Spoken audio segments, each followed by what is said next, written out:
একটি স্বাভাবিক সংখ্যার বর্গের সাথে ওই সংখ্যাটি যোগ করলে যোগফল ঠিক পরবর্তী স্বাভাবিক সংখ্যার 9 গুণের সমান হবে। তো এই অঙ্কটা আমাদের সমাধান করতে হলে আমরা প্রথমে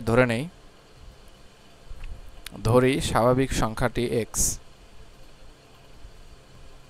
স্বাভাবিক সংখ্যা x, এবং এই স্বাভাবিক সংখ্যার পরবর্তী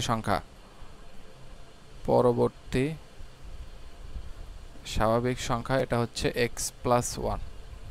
তো এখন আমাদের যে শর্তটা বলছে স্বাভাবিক সংখ্যার বর্গ, একটি স্বাভাবিক সংখ্যার বর্গ, তো একটি স্বাভাবিক সংখ্যার বর্গ হচ্ছে x স্কয়ার, সাথে ওই স্বাভাবিক সংখ্যাটি যোগ করলে মানে এই x যোগ করলে যোগফল পরবর্তী স্বাভাবিক সংখ্যার 9 গুণের সমান হবে। তো 9 into x plus 1,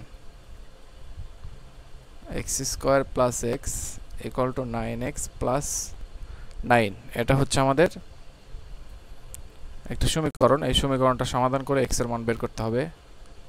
x square plus x minus 9x minus 9 এটা equal to 0। X square minus 8x minus 9 এটা ইকুয়াল টু 0।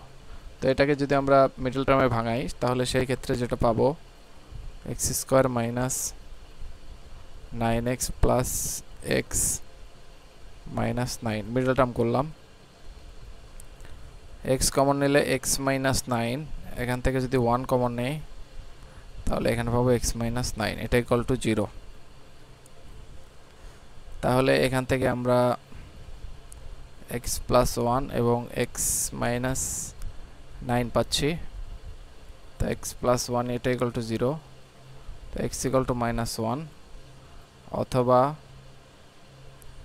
x মাইনাস 9 এটা equal to 0, x equal to পাবো হচ্ছে 9। তো x ইকুয়াল টু মাইনাস 1 এটা গ্রহণযোগ্য না, গ্রহণযোগ্য নয়, কারণ হচ্ছে x হলো x স্বাভাবিক সংখ্যা, কারণ x স্বাভাবিক সংখ্যা হওয়ার দরুন এই x এর মান নেগেটিভ গ্রহণযোগ্য নয়। স্বাভাবিক সংখ্যা হচ্ছে 1 2 3 4 সব পজিটিভ নাম্বার নিতে হবে, এগুলো হচ্ছে স্বাভাবিক সংখ্যা বা ন্যাচারাল নাম্বার। তো সেই জন্য এটা গ্রহণযোগ্য না, এটা হচ্ছে আমাদের x ইকুয়াল টু হবে 9। আশা করি বুঝতে পেরেছো।